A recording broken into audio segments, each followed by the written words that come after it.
kakangku. Sepira gedhening kelupetanku, aku nyuwun pangaksama. Dene jroning pasewakan iki aku ndhisiki wasesaning barep kakangku minangka dadi makuthaning bangsa Ngamarta. Ya mung saka kaselak nata ling rasane adimu Jodipati. Nggone kepengin ngemutake lawan barep kakangku. Ing nedheng siniwaka peranganing wewatekaning Nalindra mono kudu duwe kasantosan lahir lan batin. Sing disebut kasantosan lahir batin wis sagu dadi makuthaning bangsa Ngamarta. Nadyan kahanan negara Ngamarta lagi kaya ngene. Persasat entuk bebenduning dewa, entuk melaking Jawata. Nanging barep kakangku aja banjur wisuh lumuh ngentasi perkara. Iki dadi tanggung jawabe barep kakangku. Nggone bisa madhangake kahanan negara Ngamarta. Swasana ing mengkene iki ora bakal ilang. Swasana kahanan kaya mengkene iki ora bakal iso uncat saka negara Ngamarta yen to barep kakangku amung keduwung nenutuh marang awakmu dhewe, ngluputke marang awakmu dhewe. Menungsa urip ana ing alam padhang diwenangake budidaya. Mula Gusti wiadil dene menungsa urip ana ing alam padhang diwenehi akal lan pikiran supaya bisa ngonceki, supaya bisa nglejah lan supaya bisa metung. Barep kakangku minangka dadi nalindraning praja ing Indraprastha ya negara Ngamarta. Panjriting kawula semono akeh Nayaka lan Punggawa ingkang padha ngrasakake pageblug ingkang tumama praja ing Ngamarta. Kabeh mung gumantung marang barep kakangku. Kabeh mung adhang-adhang marang pangendikaning barep kakangku ingkang pranyata bisa gawe padhang kahananing kawula sak praja ing Ngamarta. Det barep kakangku Puntadewaji kakangku. Andrahe kadanging pun Kakang Yayi Werkudara pun Kakang ngaturake panuwun ingkang tanpa pepindhan dene sira Yayi wis ngemutake kelawan pun Kakang bebasan kaya wis musna pangarep-areping pun Kakang yen to ngelingi kelawan kahanan negara Ngamarta ingkang saya suwe ora saya katon padhang nanging persasat kaya ketaman Begawa peteng dedet lelimengan akeh kawula ingkang padha nandhang sengsara akeh kawula ingkang padha nandhang lara kateman tekaning pati. Yayi kahanan ingkang mengkene mau pancen pun Kakang ingkang kudu darbe kewajiban madhangake marang praja Ngamarta. Nanging upama Siadi wis paring utawa wis munjuk atur ingkang akeh-akeh kelawan pun Kakang. Jejering pun Kakang mung titah sawantah. Ingkang winates sing akal lan budi. Mula Yayi persasat kaya wis pepes bayu kang tapis. Pun Kakang wis boya bisa ngolak-alik kelawan akal lan budi sarta pikiraning pun Kakang supaya gawe pepadhang negara Ngamarta. Buktine wis akeh para brahmana resi Siwa Sugata miyang para nimpuna ingkang ndak rawuhake marang praja Ngamarta supaya nambak rengkaning praja parandene ingkang katindakake gagar wigar tanantuk karya. Werkudara kahanan ingkang mengkene mau satemah dadekake peranganing kawula ingkang saka sithik dadi akeh padha rasanan. Kabeh padha ngrasani marang adeking Puntadewa, kabeh padha ngrasani yen to pun Kakang ora pantes minangka dadi makuthaning bangsa ing Ngamarta. Kuwatir penggaling pun Kakang lamun keklumpukaning wong mau saya akeh, satemah bakal gawe untran-untran ingkang satemah saya mbebudhek kahanan negara ing Ngamarta. Yayi Werkudara. Darma Kusuma kakangku. Werkudara piye? Sing jeneng negara kuwi duwe pranatan, negara kuwi duwe hukum kang ora bisa diterak dening sapa wae. Ora ngomongake kawula nadyan kuwi Punggawa, nadyan kuwi Sentana yen perlu sesanak kadang kula warga yen pancen nerak kelawan pernataning praja wajib nampa pahukuman lan bab mau ora perlu mbok kuwatirake. Jalaning kene eneng aku karo Jlamprong ingkang saguh tetep minangka dadi cagak tuwaking kanalindraning barep kakangku ingkang tansah kudu njaga marang jejeg lan adeking barep kakangku minangka dadi nalindraning negara Ngamarta. Mula babakan sing kaya mengkono ora perlu mbok kuwatirake, kuwi tanggung jawabku lan tanggung jawabe Jlamprung. Ingkang perlu mbok pikir, ingkang perlu mbok pitung. Piye sranane yen perlu nyuwun marang kanguwasaning Gusti, nyuwun pepadang supaya negara Ngamarta iki enggal padhang, negara Ngamarta iki enggal pulih kaya wingi uni, ora kaya ngene rasaning kawula padha suk-sukan, rasaning kawula kebak rasa kuwatir. Ingkang mangkono dadi kewajibaning barep kakangku dina iki, ndak antu-antu wedharing sabda barep kakangku, kudu apa ingkang tak tindakake. Koko Prabu, menawi perlu ingkang rayi kadhawana minggah harga medun jurang nyemplung telenging samudra waton menika dados sarana negari Ngamarta saged padhang. Ingkang rayi Madukara mboten badhe selak waton Paduka ingkang maring dawuh ingkang rayi nedya sendika ndherek kersa Maduka Kanjeng Koko Prabu Darmakusuma. Koko Prabu, duka pukulun karya kagyat sotaning manahipun ingkang wayah pun Puntadewa. Kula ngaturaken sembah sumenging pangabekti kula kunjuk pukulun. Oh, Mastuna Sidam sekaring bawana langgeng. Ya Puntulun Tampa. Ora liwat pangestu Lun Tampanana, kula pundhing Cundaka Panglingga Murda. Amawakana kabagyaning gesang kula. Guru kakeku, aku ngaturake sembahku katura. Pukulun kula ngaturaken sembah pangabekti kula kunjuk. Pukulun kula ngaturaken sembah pangabekti kula kunjuk. Pukulun kula ngaturaken sembah pangabekti kula kunjuk Pukulun.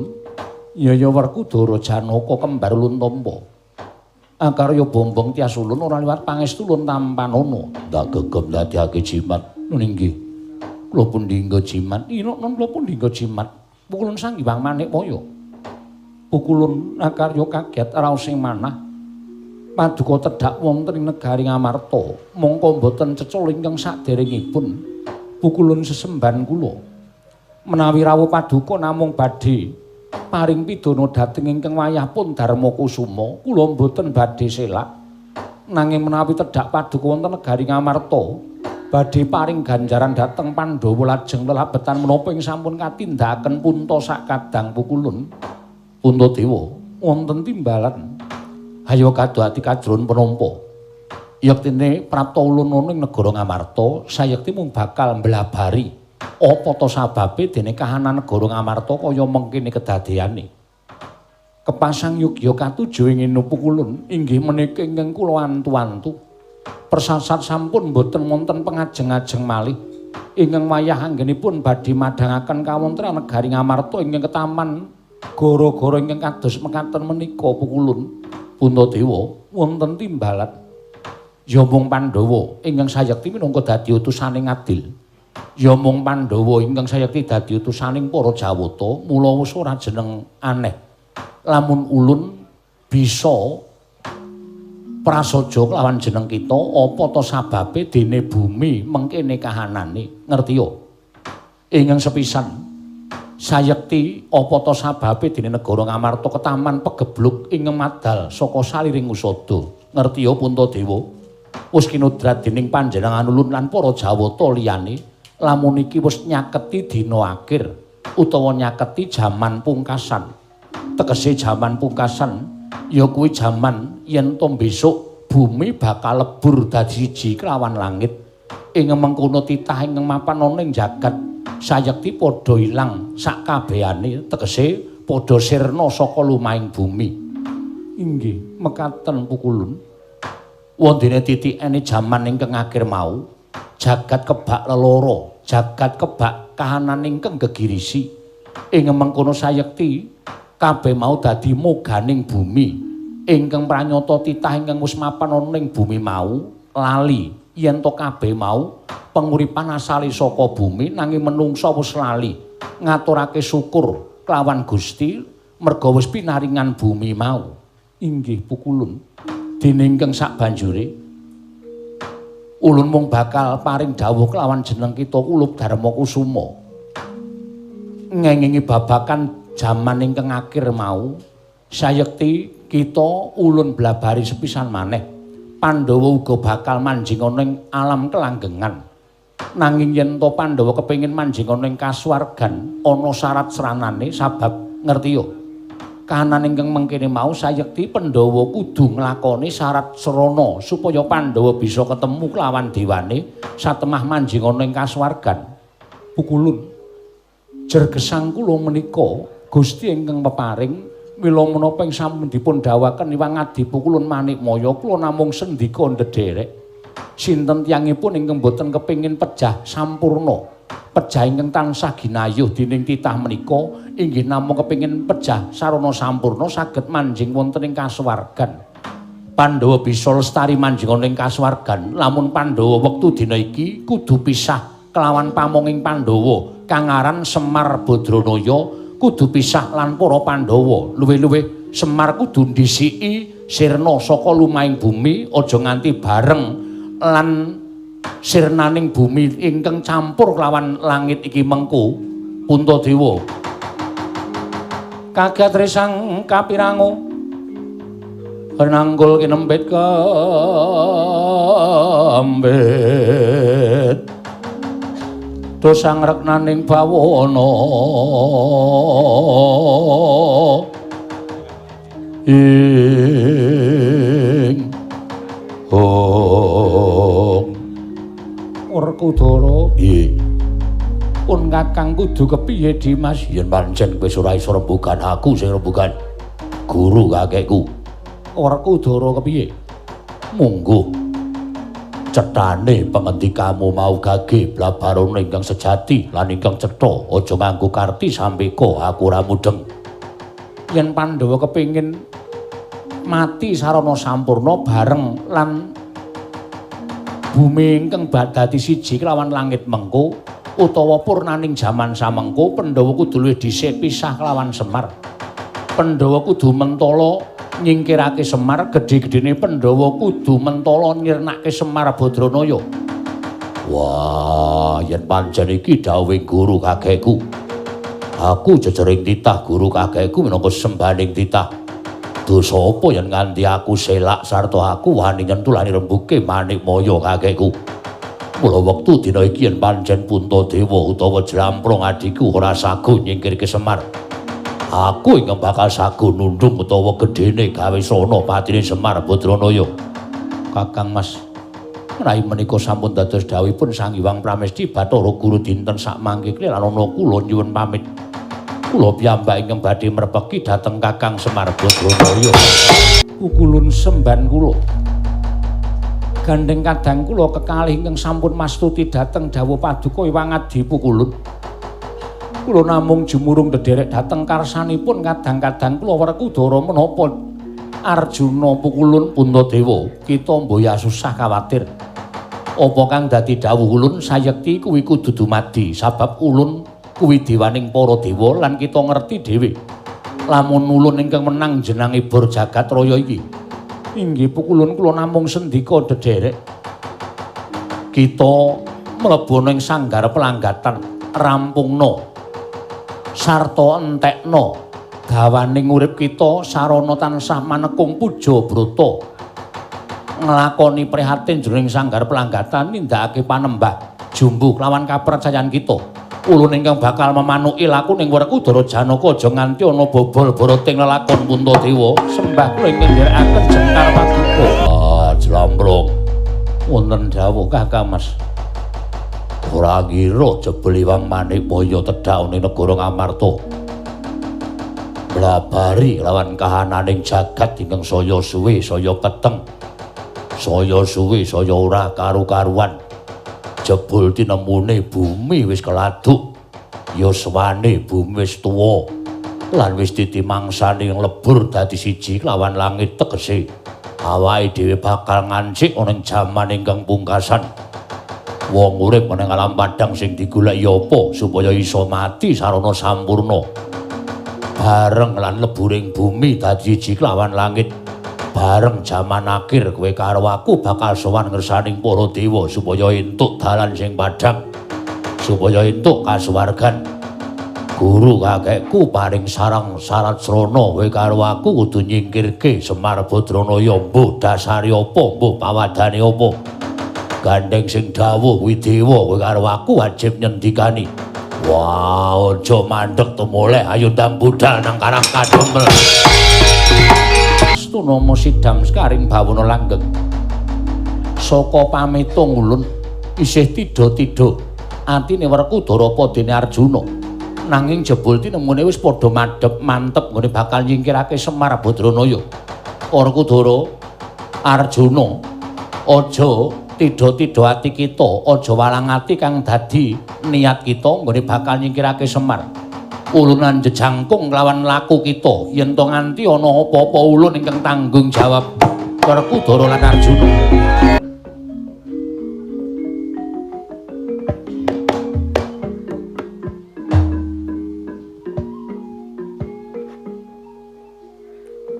W-A-I-U-O Legegek-ugek sadulita mel-mel.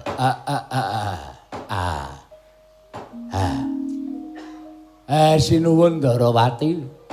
Iya, Kakang, aku ingkang sowan ning Karang Kadempel. Janur gunung kadingaren blarak disampirke mae cerah ra ngampir. Sampeyan kok ora kaya adat sabene. Mestine enten keperluan niku sampeyan cukup nimbali Semar. Wong sampeyan niku Nalindra kula niku batur. Sing kudune sowan niku sak derajat kula mboten kok Nalindra kok keroyo-royo rawuh enten Karang Kadempel. Sinambi niti priksa kahanan Karang Kadempel, gajeke wis ana meh sak warsa aku ora sowan nang Karang Kadempel, Kakang. Niti priksa kahanan Karang Kadempel, kahananing kawula lan kahananing Kakang Semar Badranaya. Wah, terima kasih.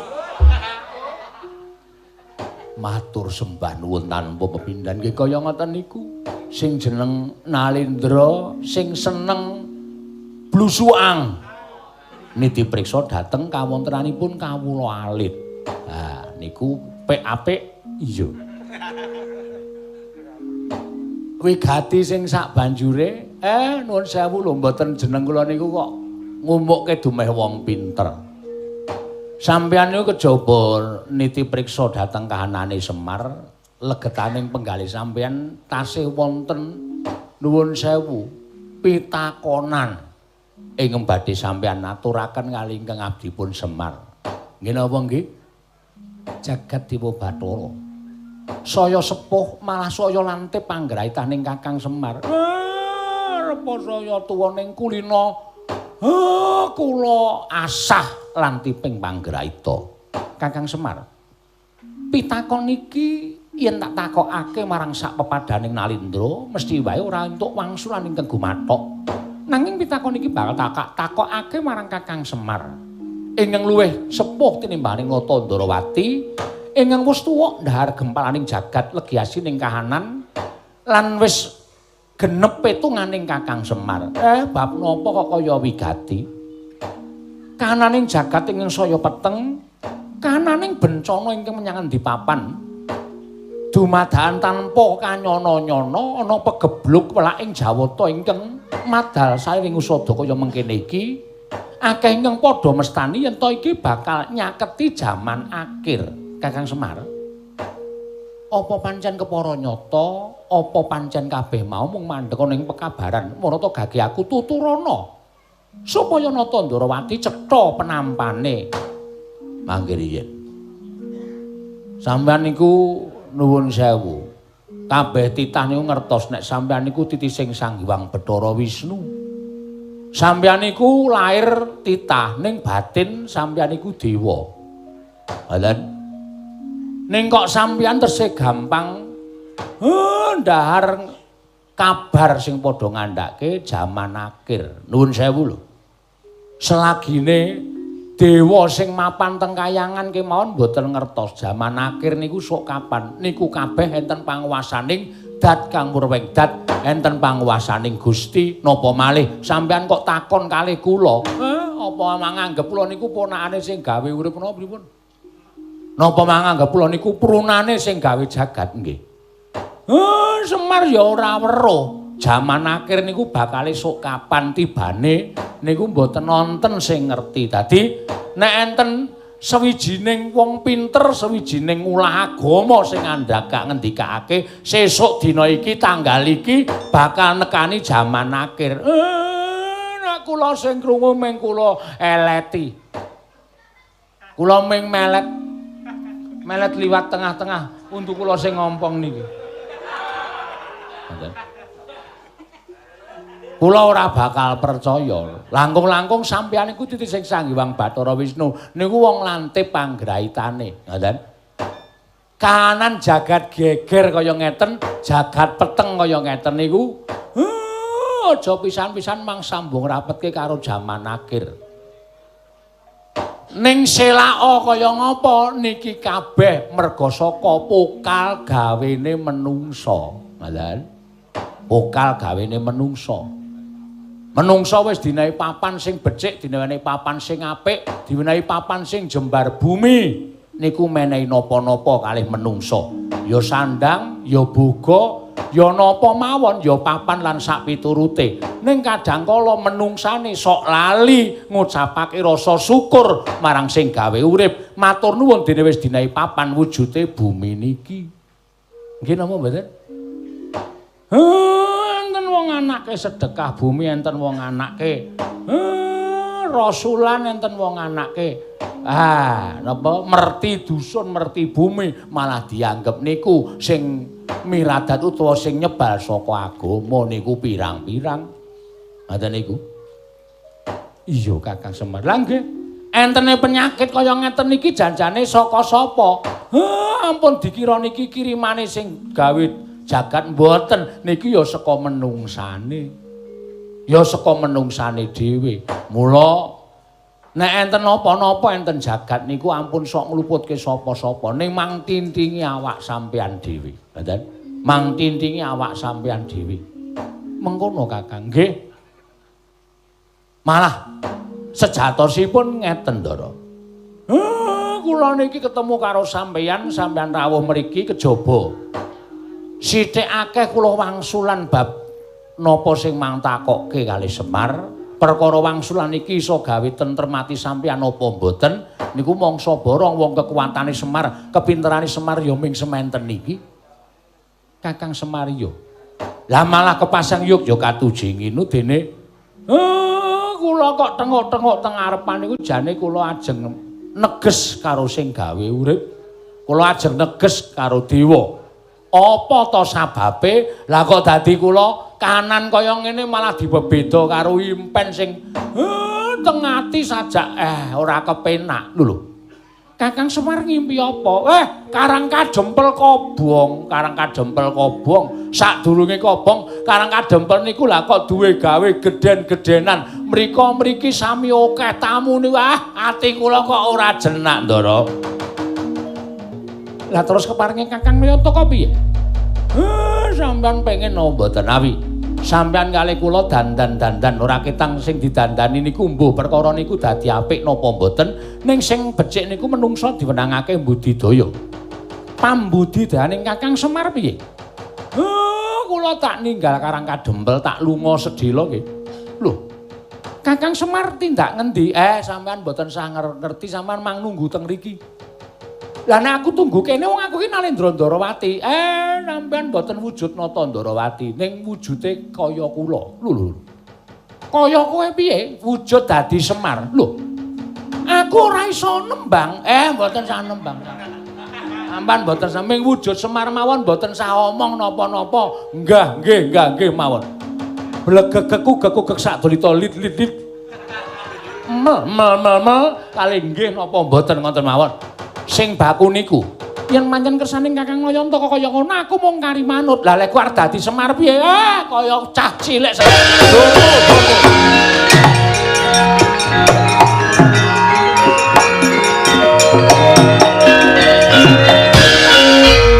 Dompo. Nek joget niku njing melih kaki kanan ke depan. Tangan kiri ke belakang. Tangan kiri ke belakang. Tangan kanan mandu. Wah. blegegek kugek sadulita. Iya, pun ngoten mawon mboten sawerna-werna.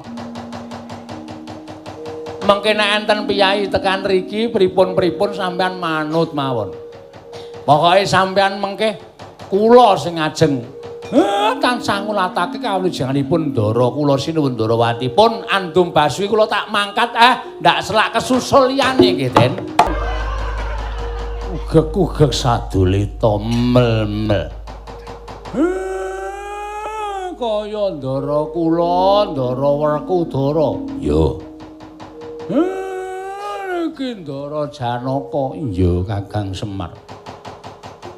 Enten apa, Enten apa, Semar. Ngendikaning dewa ing nalika Sumana rawuh ana negara Ngamarta. Kahanan jagat peteng kene pancen wis pinesti dening panguwasaning para dewa. Nyata yen to jagat wis nyaketi dina akhir. Dina akhiring jagat kuwi yen to bumi iki nglebur dadi siji lawan langit. Tegese wong urip ana ing alam padhang bakal musna sakabehane. Kabeh bakal ngadhep menawa panguwasaning dewa. Ngendikaning Jawata ya kuwi sang jagat Girinata sing rawuh ning negara Ngamarta. Pandhawa uga bakal sirna saka lumahing bumi kureping langit. Supaya Pandhawa sirnane mengko bisa mapan ning kasuwargan jati. Wiwit dina iki kudu pisah karo Semar Badranaya. Mula mung kari dalan loro. Kowe lunga saka Karang Kadempel.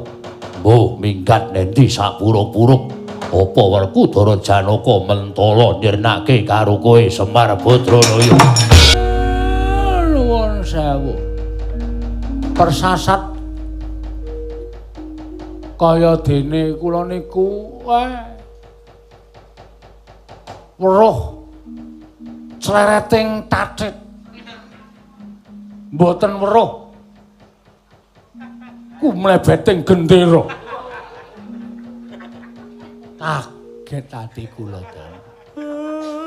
Kaget ati kula. Sikil kula nggih sirah kula nggih sikil ngetutke sampean. Lah kula nek ajeng mang tundung kula tak lunga, nek pancene Suradingga kula niku tak lunga mboten napa-napa. Ewadene kula ajeng lunga sampean urung marep matine, upama sampean mentala mang pateni, lah mbok dipateni. Semar ki sing ngajap mati ora ming sakniki. Wingi-wingi 10 tahun kepungkur, 20 tahun kepungkur kula niki wis kepengin mati ning isih diparingi umur dawa. Napa rumangsa sampean wong umur dawa niku penak? Semar mlaku sedhela wis menggeh-menggeh. Kula niku nyuwara wis ora kuat telake lara mongko nek ora udut ora iso.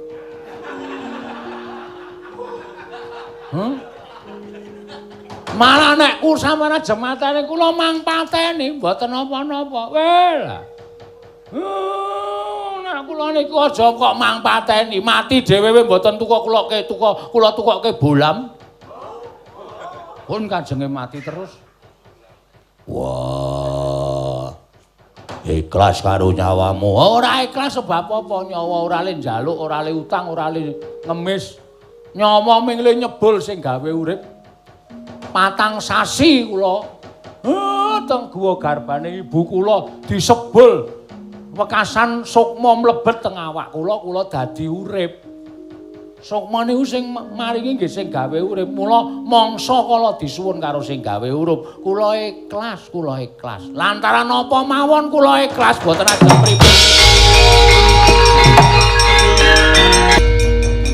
Kakang Semar akeh-akeh pengendikaning Kakang Nayantaka sayekti mung bakal malik kelawan paningale Werkudara lan Arjuna. Ingkang wis dudarepi tekad kepengin mati kanthi sampurna bareng lan jaman akhir ingkang bakal teka ning donya iki. Ora sakakean gunem sing tanwa guna Werkudara Janaka ora bakal mentala mateni kelawan jeneng kita. Nanging Bathara Manikmaya ingkang bakal mentala nyirnake kelawan jeneng kita. Wis gek pateni. Kok ana omong ndak rampung-rampung. Ulun cemplungkeun ing kawah Candra Dimuka.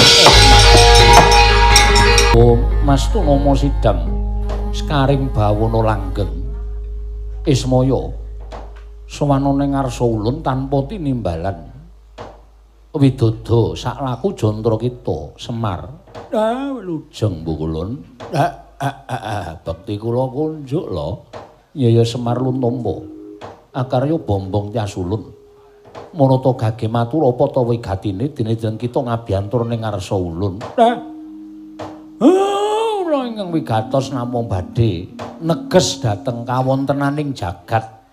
Ing angka kalih kula ajeng neges kalih urip kula dhewe Bu Kulun. Apa ta ingkang bakal kita takokake kelawan panjenengan ulun kawontenaning jagat ingkang saya boten kanten-kantenan. Donya sampun ketingal peteng awit saking pokal gawening titah. Awit saking pakartinipun titah ingkang mapan wonten ing jana luka satemah damel pengari bawa awon tumraping jagat langkung-langkung dumadakan tanpa sangkan paran wonten sesakit ingkang ngombro-ombro madal sairing usada. Bu Kulun kula ajeng nyuwun dawuh napa ingkang dadi jalarane lan napa ingkang dadi sebabe Ismaya Nayantaka sayekti sadurunge ulun mblabari apa to kang dumadya ning jagat luwih becik ulun bakal paring pangandikan kelawan jeneng kita munggo apa to sababe dene jeneng kita urip ana ing alam padang sarta pinaringan yuswa ingkang dawa sayekti kita ing minangka dadi pamonging tanah Jawa kita ing minangka dadi pamonging para satriya ingkang ateteken ati suci pepayung budi rahayu ya kuwi tanala kejaba mung para Pandhawa sak turun-turune besok kita ingkang wajib momong sabab ya mung kita ingkang wajib njejekake barang kang bengkong benerake kang luput sarta nglempengake ingkang kliru kuwi kewajiban kita Semar. Mula Semar kananing jagat ingkang kaya mengkene mau sayekti ana sambung rapeti kelawan jeneng kita ya mung kita ingkang kudu asung pepadang lawan jagat ingkang nembe ketaman pepeteng.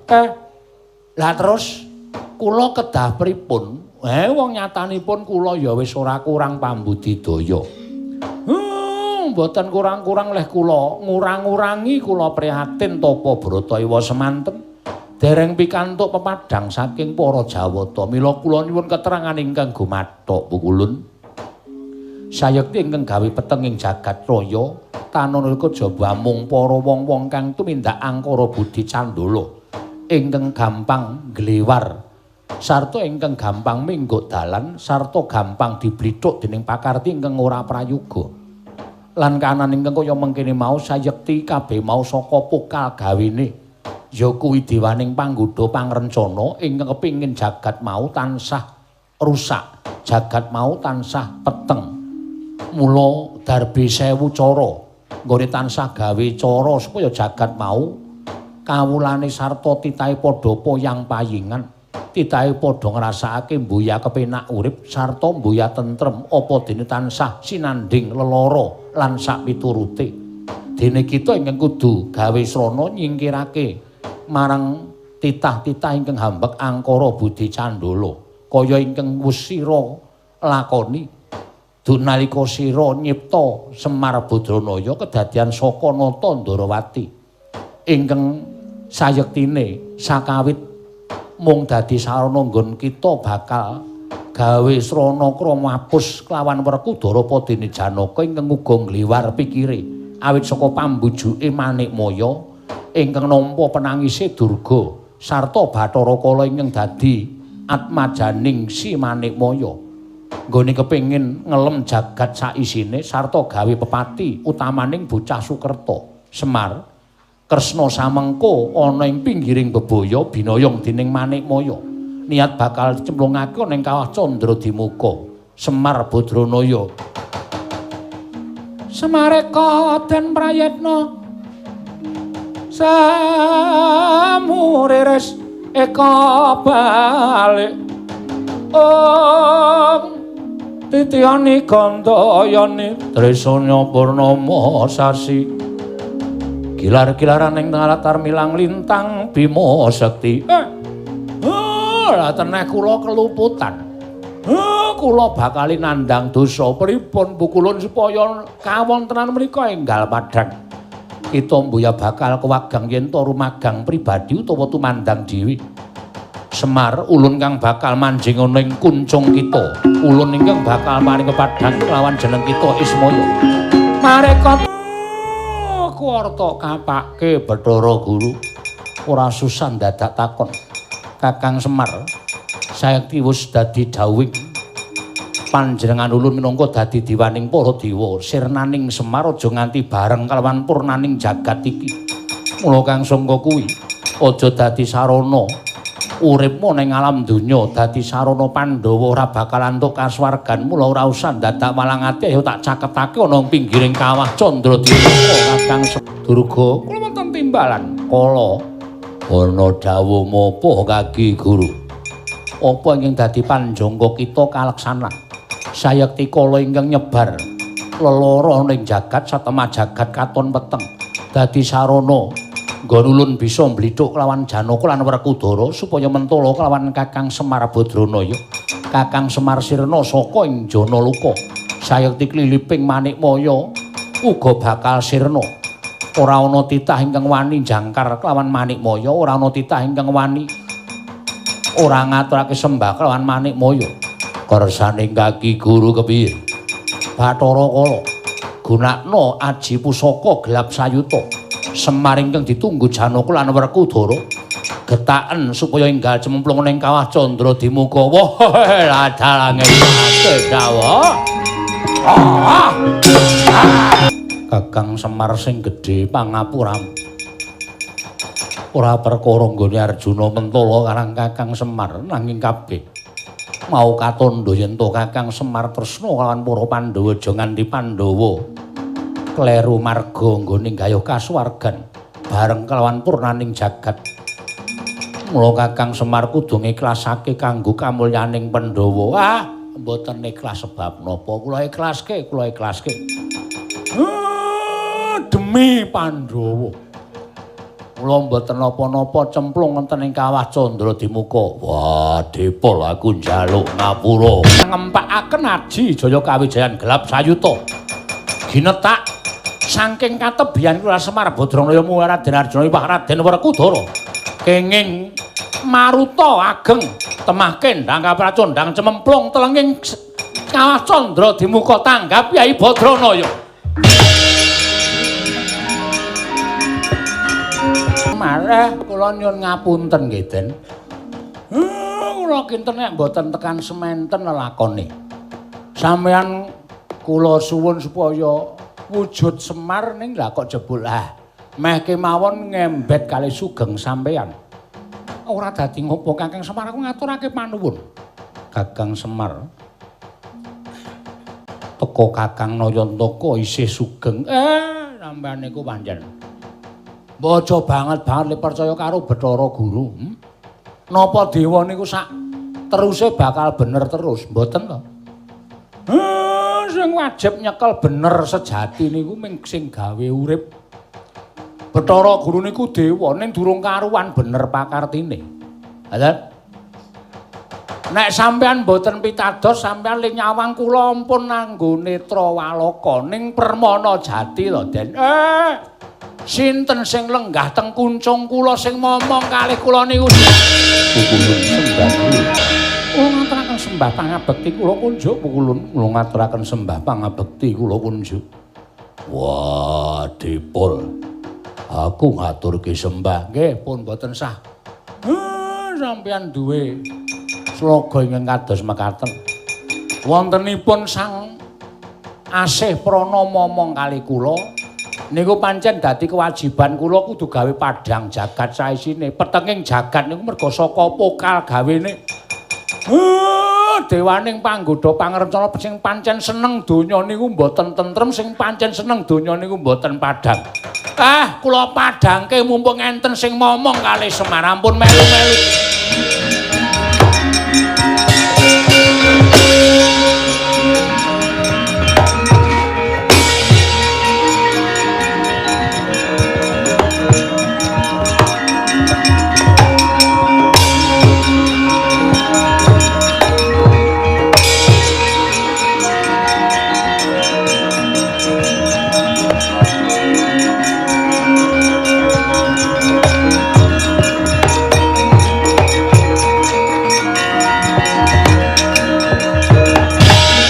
Jangkan sing langit kelap-lapaton lerkin sanging risang mawe gandrung Kakang Semar durung sirna sing jeneng Kawah Candra Dimuka kuwi ora ming papan kanggo nggodhog wong sing luput nang Kawah Candra Dimuka ki parenging Gusti uga duwe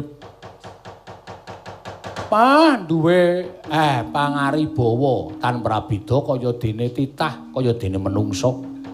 Wong sing ora kleru, wong sing ora luput dicemplungke nang kawah ora bakal kobong karo genining neraka.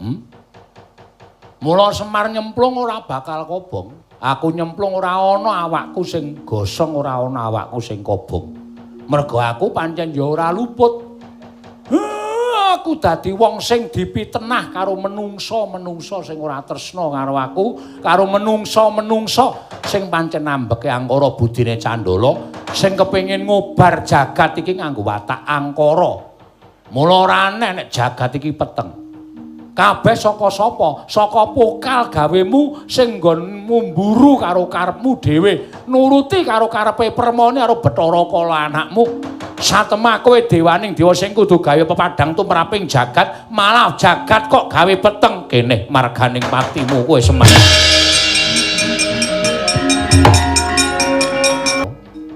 Wonten dawuh Pulun. Apa wis pantes apa wis trep dene kita minangka dadi dewaning para dewa teka pakarti kita kaya mengkono. Inggih. Kita nuruti karepaning Durga lan Bathara Kala. Satemah jagat kaya kinelem pedhut peteng ing mawa wisa. Satemah gawe pati ning wong kang mapan ana ing jagat, pirang-pirang nyawa dadi kurban sia. Merga saka pakarti kita, Manikmaya, keluputan kita ingkang kaya mengkono mau wis ora bisa diparingi pangapura. Ayo, kita ulun kanthi mapan ning Kundarantir Bawana, ulun pribadi bakal matrapi paukuman kelawan jeneng kita. Bere. Kituk sumbere. Kituk sumbere. Gong. Bapak nang kene, Gong. Masa? Ya. Lho, piye iki saiki? Wis kliwat wektune mung arep gojek wae. Ora engko nek wis rampung Slimen gojek karo wedangan. Wis ora lucu ora, malah atos-atosan ora lucu. Hah? Kowe gelem bali ora? Ora gelem bali aja takon dosa. Aku sing arep ngumbala geni. Matur kula Kaki Esmaya aku njaluk pangan. Birang-birang puluh taun aku durung iso ngrasakake cadhong pangan sing dingendikake Kaki Guru Yasudarmaku. Aku luwe, aku njaluk pangan. Nek kowe golek pangan wong Sukerta, waton ora kadenangan Semar, ora apa-apa. Nek konangan Semar janji aku isih urip ana ing tanah Jawa kene, kowe nek arep nyarusiku karo wengkon kene mungsuhmu aku. Apa dikira aku ora ngerti keringkiamu? Kowe tak waca raja sing eneng gigirmu. Nganggo caraka balik ora kobong awakmu. Aduh mati aku. Ayo minggato men padang jagate Benawa. Anak kula wis ora guyon kok sampeyan sing guyon. Wah. Semar, aku njaluk ngapura pun mboten napa-napa. Sampeyan niku ora luput. Mingjing melih niku nek dadi satriya niku dipetung nganggo nalar sing ganep. Dipetung aja waton percaya. Kedung jero iso dijajaki ning atine menungsa sapa sing ngerti. Nggih? Yo. Apa pendak dina runtang-runtung nek kon jajaki ati niku angele kaya golek idom teng-tengahing segara wedi. Iya, mula aja gampang percaya. Wah, iya nggih.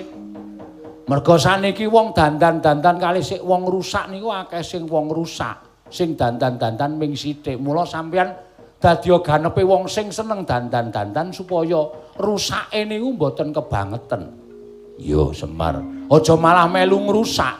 Mengke ndak ora prayoga. Iya Kakang Semar aku nyuwun pangapura. Tiba padha-padha mboten napa-napa. Syukur Kakang, yen to pancen kaya mengkono. Saya suwe saya tumrontong sulaking pepadang. Sang Hyang Pratanggapati kaya wis padhang madangi jagat raya muga ayem tentrem sak teruse Kakang Semar.